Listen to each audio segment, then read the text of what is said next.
Hello, everybody. This is True Demon, the Devil Stockbroker, doing a little update video on BBIG, also known as Vinco Ventures. BBIG has been expressing a little bit of volatility over the last couple of days that I thought that I should probably address because things started getting really interesting. There was a leak statement on LinkedIn from another company stating that there was some involvement of Ted Farnsworth with another company. So this first piece of information comes from Tasha on Twitter under the ticker or ticker symbol under the handle Tasha RSN33. Thanks, Tasha, for bringing this to the BBIG community's attention. So this was a post on LinkedIn from Chris Kurtz stating Vinco Ventures Inc. and ZASH Global Media Entertainment stopped by the other day to talk acquisition, find out what actually happened in our 3-hour meeting. Hashtag stay tuned, virtual talking machine company, Uncle Teddy, media twist, and so on and so forth. There was some details hashed out that came out of this status. So I'm just going through the rest of the images that Tasha shared.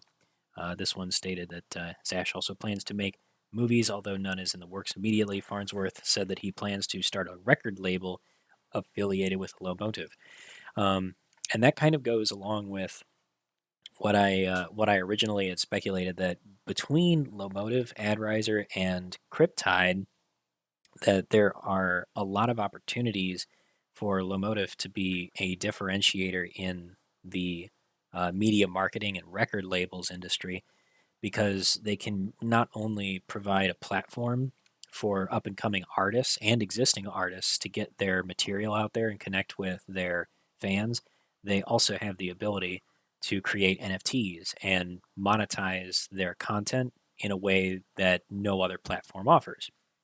So this next piece of information highlighted here states the merger would make ZASH, which is currently owned solely by Farnsworth, a public company.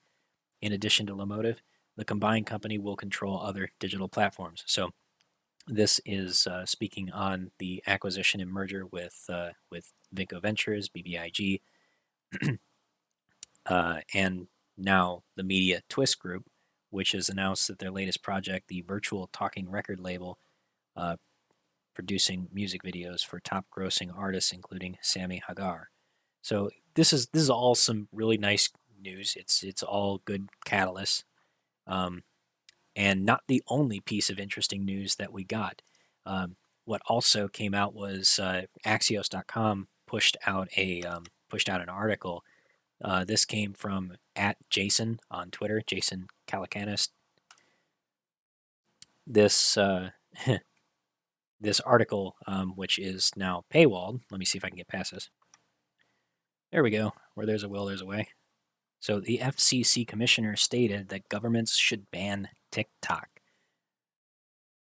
The Council on Foreign Investment in the U.S., or CFIUS, is being urged to take action to ban TikTok, per Brendan Carr, one of the 5 commissioners at the Federal Communications Commission, which was said to Axios in an interview. Brendan Carr, if you don't already know of him, you should. He's actually been very vocal on Twitter and social media, pointing out the dangers of TikTok and its use as a tool for the Chinese party to essentially use this app to perform surveillance on average Americans. And it's not too far to assume that this can be used in a way to influence people on a massive scale in ways that we don't even think about. Social media has been proven time and time again to be an extremely powerful vehicle for pushing political agendas and ideological content, anything that drives people to think or be pushed a message of propaganda to cause them to think a certain way, can have massive influences on the political sphere of any nation. And with TikTok specifically targeting some of the youngest members of the voting public, as well as, just kids who thereby influence their parents or can otherwise, influence our society in ways that we don't even think about, TikTok has proven that it does have an extremely huge sway socially. And it's been suggested that this could be used against America politically, economically, in many different ways. And just that aside, possibly presents a massive national security issue because the app itself, TikTok, has features and functions hidden within it that make it suspiciously similar to malware, such as the ability to download, install silently any application to any phone at any time. The updates that come from it can come directly from TikTok's domain. The app is actually built in functionality to remotely download and install executable binaries, which is extremely suspicious and unnecessary because the update features through Google Play already provide a means for the app to update itself when the user accepts that they want to. So, this additional hidden piece of functionality is exactly what I would use in my job as a penetration tester to actually deploy malware by providing somebody with on the surface, a legitimate piece of software. But underneath the surface are hidden features that allow me to drop malware. We literally call this a malware dropper tool, or a Trojan horse, and it installs the real malware later on after the app has become trusted. And that's the danger of this. So currently, TikTok is in negotiations with CFIUS, an interagency committee that conducts national security reviews of foreign companies' deals, to determine whether it can be divested by a Chinese parent company, ByteDance, to an American company and remain operational in the United States. The New York Times reported in September that a deal was taking shape but not yet in its final form, and that the Department of Justice official Lisa Monaco was concerned the deal did not provide sufficient insulation from Beijing. And what Republicans are not going to want to cooperate with China, which is clearly stated in this article, but it's the truth. But I don't think that anybody, regardless of political party, should entertain this idea, because one thing that I know in my work as a penetration tester and a security professional is that big companies like this always have back channels and ways to move data around between the different arms of the company, whether they are global and international. Just because a company is big is no guarantee that they are secure or that they have any separation of data access between between geographic boundaries. There is no borders in virtual space. There's no borders in cyberspace. It's all dictated by permission structures, which I have countless times in my work found have been just broadly flawed. Not even meaning to. Companies just do things wrong. Mistakes happen, and although part of my job is to teach people how to fix it, I'm also not so naive as to think that those back doors, those back channels for somebody to pass data, especially data that would be significant and beneficial to an enemy of the United States, would absolutely be used when the time came for it. And to think that Beijing wouldn't exert that that will upon ByteDance in order to make them give up that data, it would be naive to think that they wouldn't do everything in their power to get the data if they truly wanted it, or that ByteDance would implement it in a way that would prevent them from doing it perfectly. There's no such guarantee that can be made. It just isn't feasible. So while the commissioner, as stated in this article and by TikTok, that he is stepping out of his role as the commissioner of the Federal Communications Commission, is not necessarily bad or wrong. He is a concerned U.S. citizen in a position of authority with the ability to influence the government and Congress to make a decision that is best for the American people.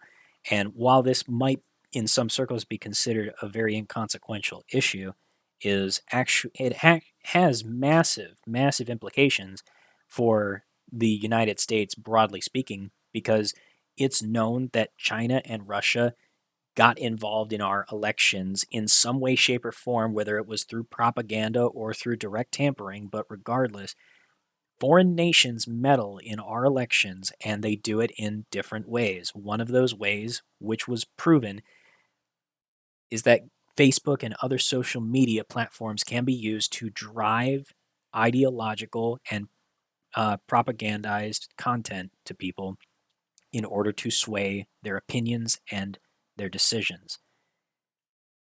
There's no exception made for TikTok, and all US companies have to be aware of the danger that this poses. And that's why TikTok is particularly dangerous, because up until now, the question hasn't even been asked. And they're now fighting for the ability to remain operational in the United States, where admittedly they have a huge monetary reason for wanting to stay in the United States and be able to continue to service their customers in the U.S. But there's also that very real danger of governments meddling and forcing the companies that operate within their borders to submit to them and give them data that ethically they should not be given.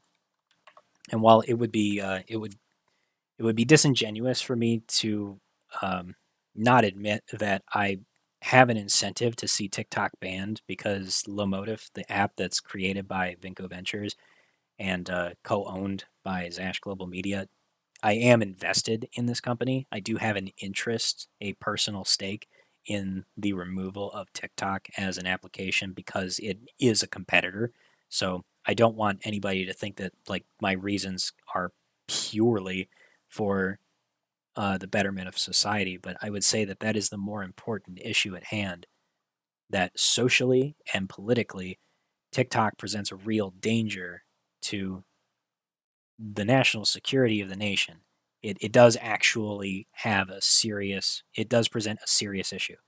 And you may not think of it that way, but consider that all members of social media are tied together like a network. And if you could build a network of bots, of millions of people that have this app downloaded to their phones, understand that countries like China have the ability to immediately access any device that they want to in their nation. They have that kind of power. Like, you think that the NSA is scary in the US? China's capability to monitor its own citizens is like it's NSA to the 10th power. And for them to be able to put that kind of control on US citizens would be extremely, extremely dangerous. Think about it this way.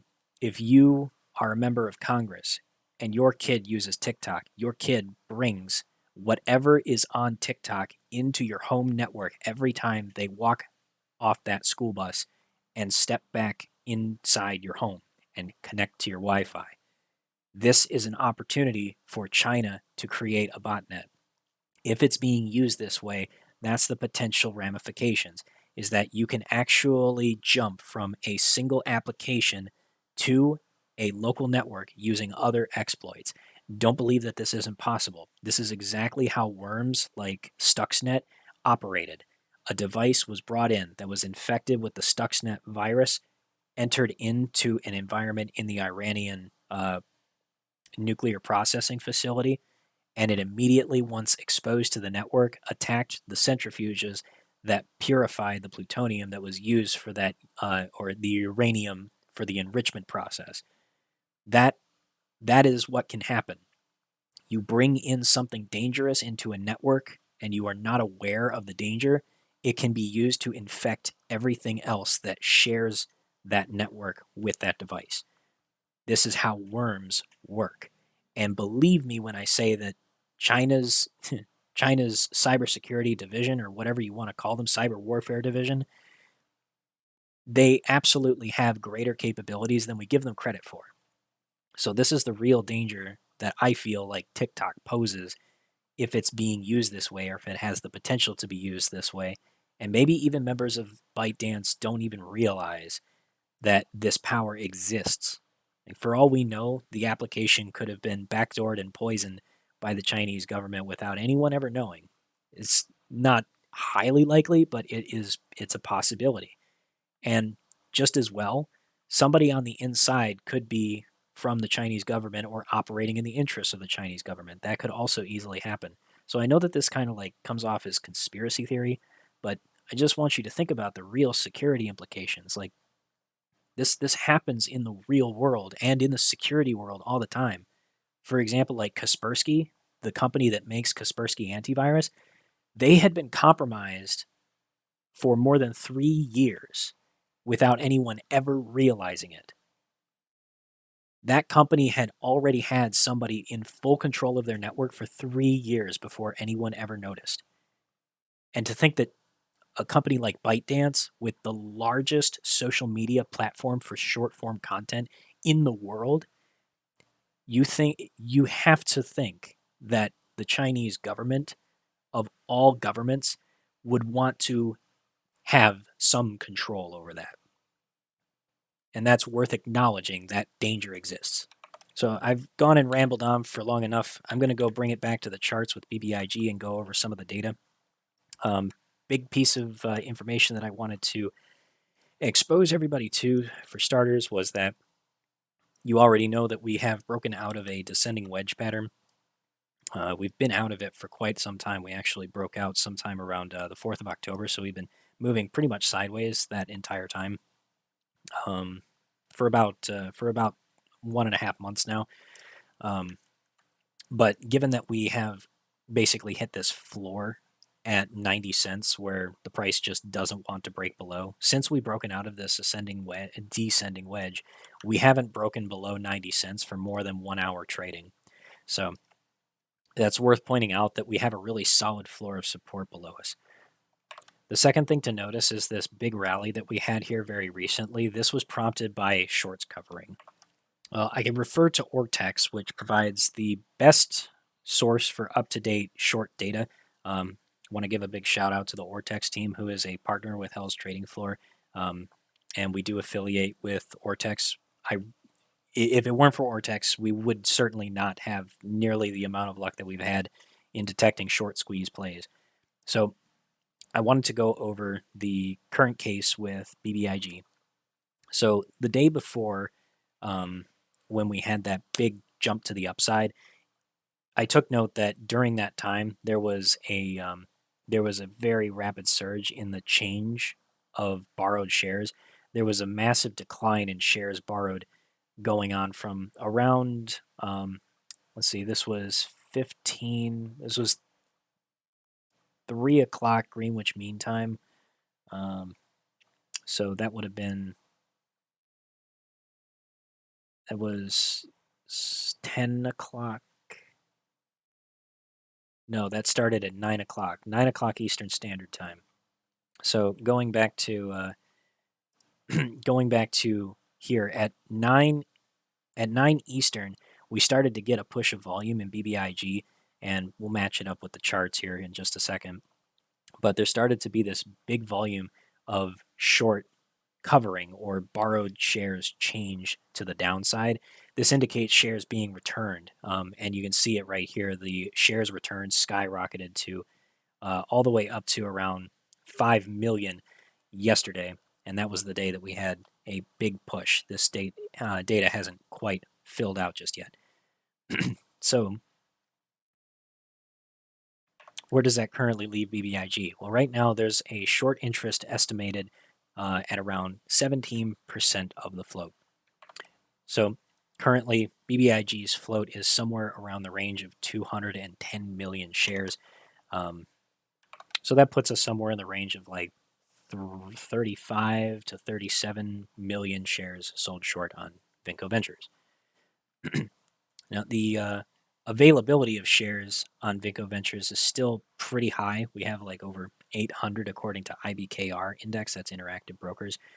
The IBKR short shares available, they publish openly, so we have a estimate of what this one broker has available for individual short selling, and we can also estimate similar availability across other brokers. So we should probably assume that there's at least 3 to 5 times as many shares as what IBKR has available across all brokers in the world.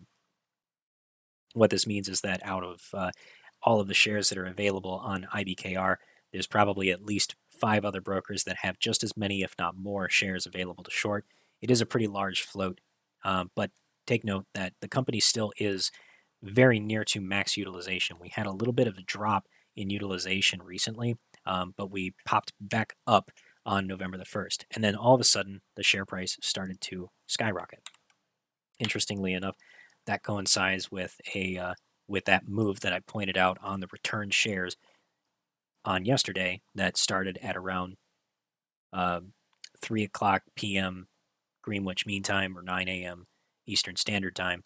That was right before the big move in BBIG started happening, and then there was a sudden push at exactly 1 p.m. Eastern Standard Time, right after we came out of the lunch hour.